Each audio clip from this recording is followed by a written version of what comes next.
Vidyakumar IS Academy Institute for your success.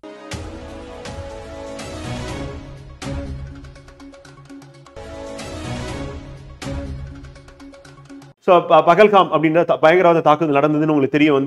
26 சுற்றுலா பயணிகள் பார்த்தீங்கன்னா அங்கே இறந்துட்டாங்க அப்படின்னு நமக்கு தெரியும். ஸோ அது தொடர்பாக பிரைம் மினிஸ்டர் பேசியிருக்காரு அப்படின்னு பார்க்குறோம். ஸோ அது நமக்கு எக்ஸாம் பாயிண்ட் ஆஃப்ல இம்பார்ட்டன்ட். அடுத்து ஸ்ட்ரைட்டாக திருக்குறள் தான். நம்ம பொது தமிழோட தொடர்புடைய திருக்குறள் அப்படின்றது இன்றைய திருக்குறள் அப்படின்றது நமக்கு பொருத்தமாகவும் இருக்கும். ஸோ அதில் பார்ப்போம். முடிவும் இடையூறும் முற்றியாங்கு எய்தும் படுபயனும் பார்த்து செயல்.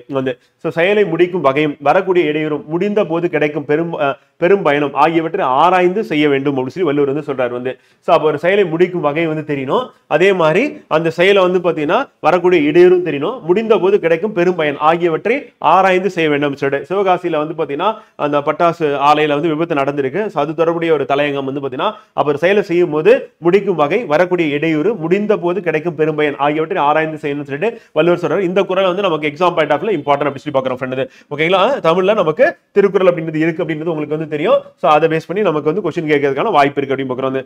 அதுக்கடுத்து பிரதமருடைய அந்த மங்கி பாத் இருக்கு இல்லையா? ஸோ அதுல அவர் பேசுனதுல பார்த்தீங்கன்னா முக்கியமான சில விஷயங்கள் சொல்லியிருக்காரு.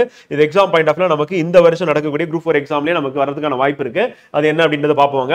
ஸோ நாட்டின் அடையாளம் மியான்மரின் கடந்த மாதம் ஏற்பட்ட நிலநடுக்கத்தை தொடர்ந்து அந்நாட்டுக்கு உதவ இந்தியா மேற்கொண்ட ஆபரேஷன் இந்த ஆபரேஷன் பேர் இம்பார்ட்டன்ட். ஆபரேஷன் பிரம்மா அப்படின்னு பார்க்கிறோம். எந்த நாட்டுக்கு உதவுறதுக்காக அப்படின்னா மியான்மர்ல ஏற்பட்ட நிலநடுக்கத்துக்காக இந்தியாவுடைய உதவி ஆபரேஷன் பிரம்மா அப்படின்னு பார்க்கிறோம். அடுத்து வசுதைவ குடும்பகம் அப்படின்றது உலகமே ஒரே குடும்பம் என்ற உணர்வு தான் நமது பாரம்பரிய கலாச்சாரம் சொல்லிட்டு பிரைம் மினிஸ்டர் பேசியிருக்காரு. அப்ப வசுதைவ குடும்பகம்னா என்னன்னு கேட்பாங்க. கேட்டாங்கன்னா உலகமே ஒரே குடும்பம் அப்படின்றத அவனுடைய பொருள் எடுக்கிறோம். அடுத்து சசேத் அப்படின்ற செயலி எதுக்காக அப்படின்னா தேசிய பேரிடர் இருக்குல்ல. தேசிய பேரிடர் ஏற்படும் போது பாத்தீங்கன்னா மேலாண்மை ஆணையம் உருவாக்கியுள்ளது.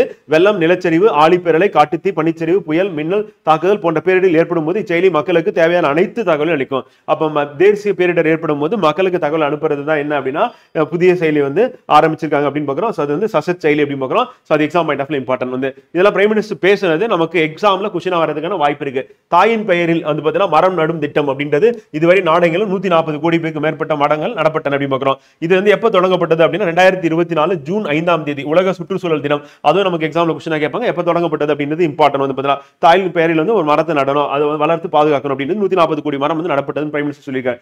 அடுத்து மகாத்மா காந்தியோட சம்பரான் சத்தியாகிரகம் நடைபெற்ற ஆண்டு சொல்லியிருக்காரு 1917 ஏப்ரல். அண்ட் தண்டி யாத்திரை நிறைவு 1930 ஏப்ரல். அண்ட் ஜாலியன் வாலாபாக் படுகொலை நடந்தது 1919 ஏப்ரல். இது ஏப்ரல் மாதம். அதை பேஸ் பண்ணி பிரைம் மினிஸ்டர் பேசியிருக்காரு. சோ அது நமக்கு எக்ஸாம் பாயிண்ட் ஆஃப்ல இம்பார்ட்டன்ட் அப்படி சொல்லி பார்க்கிறோம் ஃப்ரெண்ட். ஓகேங்களா? சோ இது இம்பார்ட்டன்ட். நெக்ஸ்ட்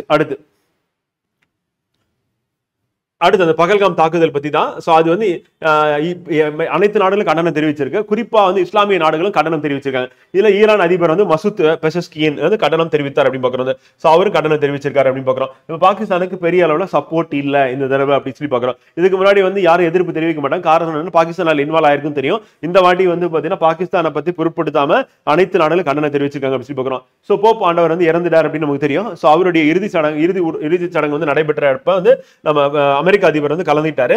சோ அப்ப உக்ரைனுடைய அதிபரும் விளாடிமிர் செலன்ஸ்கியும் கலந்துட்டார். ரெண்டு பேருடைய பேரும் நமக்கு இம்பார்ட்டன்ட் பாத்தீங்கன்னா அமெரிக்க அதிபர் டொனால்ட் ட்ரம்ப், உக்ரைன் அதிபர் விளாடிமிர் செலன்ஸ்கி அப்படின்னு பாக்குறோம். சோ அது நமக்கு எக்ஸாம் பாயிண்ட் ஆஃப்ல இம்பார்ட்டன்ட் அப்படி சொல்லி பாக்குறோம் ஃப்ரெண்ட். ஓகேங்களா? அவ்வளவுதான் ஃப்ரெண்ட். இன்னைக்கு நியூஸ் பேப்பர்ல அவ்வளவுதான்.